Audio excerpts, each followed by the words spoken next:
خبر شامل کرتے ہیں شہر قائد سے، جہاں کراچی سے ہمارے نمائندے جاوید محمود آرائیں کی رپورٹ کے مطابق اورنگی ٹاؤن آفس میں عید میلاد النبی صلی اللہ علیہ وسلم کی تقریب کا اہتمام چیئرمین اورنگی ٹاؤن محمد نعیم شیخ کی جانب سے ربیع الاول کے سلسلے میں جشن عید میلاد النبی صلی اللہ علیہ وسلم محفل کا اہتمام کیا گیا۔ جشن عید میلاد النبی صلی اللہ علیہ وسلم محفل میں وزیر بلدیات سندھ سعید غنی، صوبائی مشیر وزیر اعلیٰ سندھ سید نجمی عالم، پاکستان پیپلز پارٹی ضلع اورنگی کے صدر جانی میمن، نائب صدر Shiraz Waheed, general secretary Sharjeel Rizwani, secretary اطلاعات احمد رضا، چیئرمین چنیسر ٹاؤن فرحان غنی، رکن سندھ اسمبلی فاروق اوان نے خصوصی شرکت کی۔ محفل میں دعوت اسلامی کے کونسل ممبر حاجی اطہر اتاری صاحب نے بیان فرمایا اور نعت خوانوں نے حضور پاک صلی اللہ علیہ وسلم کی شان میں نعت شریف پیش کی۔ حضور صلی اللہ علیہ وسلم سے محبت ہر مسلمان کے ایمان کا حصہ ہے۔ ہمیں حضور اکرم صلی اللہ علیہ وسلم کے اخلاق حسنہ، عدل، مساوات اور کردار کی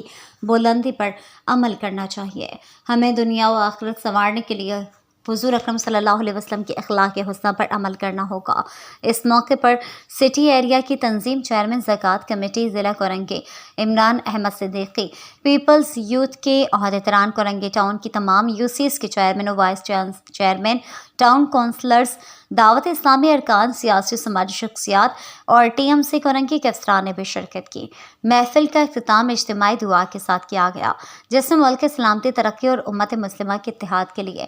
دعائیں کی گئی۔